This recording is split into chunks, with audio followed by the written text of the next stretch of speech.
At the start of the 21st century, planet Earth is really becoming concerned. There is this species called human beings that inhabit this living, pulsing organism, and to put it bluntly, they've gone batshit crazy. It wasn't always this way though. Of course, it's been far from perfect, yet humans and Earth's natural systems used to coexist peacefully for tens of thousands of years, until these beings took a quantum leap and unwittingly dissected themselves from a conscious affinity with the world around them. They used to live ritualistically, harmoniously, gratefully, and synchronistically, but now they think they're separate to it all.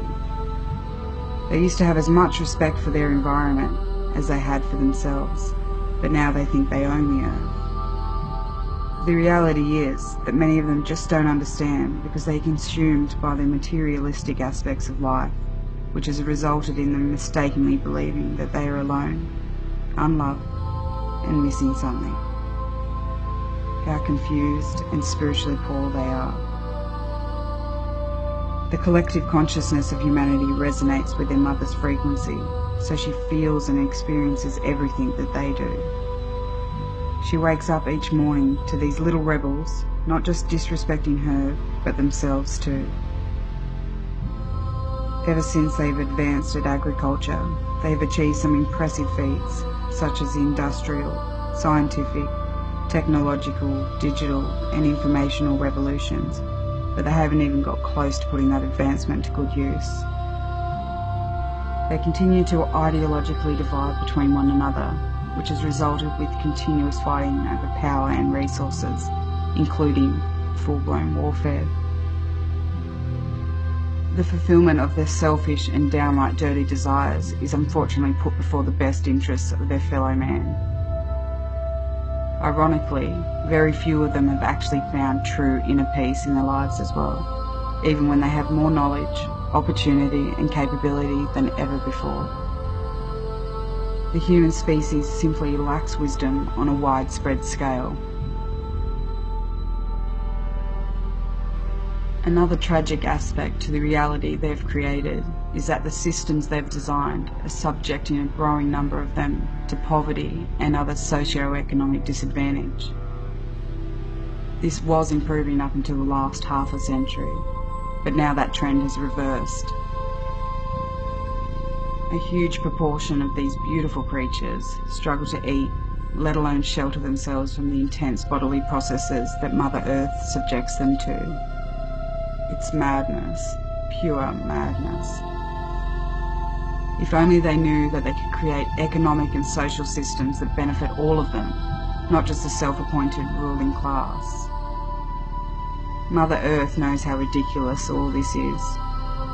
She knows that humans are all equal at their core, regardless if many of their individual behaviours lack selflessness, intelligence, morality and sophistication. She's hoping they can collectively wake up soon and fix it before it's all too late. On top of these self-abusive actions, many of the Earth's natural systems are dying at the hands of humanity, including animal and plant colonies that humans need to survive and thrive. It's just more self-harm. It's just more cause for alarm. In fact, they have now entered one of the greatest extinctions the planet has experienced, with more and more life disappearing with each cycle of the sun, something that is all too familiar to their mother. Over and over again, she has hit the giant space rocks and had to say goodbye to so many of her friends, but she really doesn't want the humans to go, especially when it would be a self-inflicted demise. The truth is, she loves them so much. They're her favourites so far.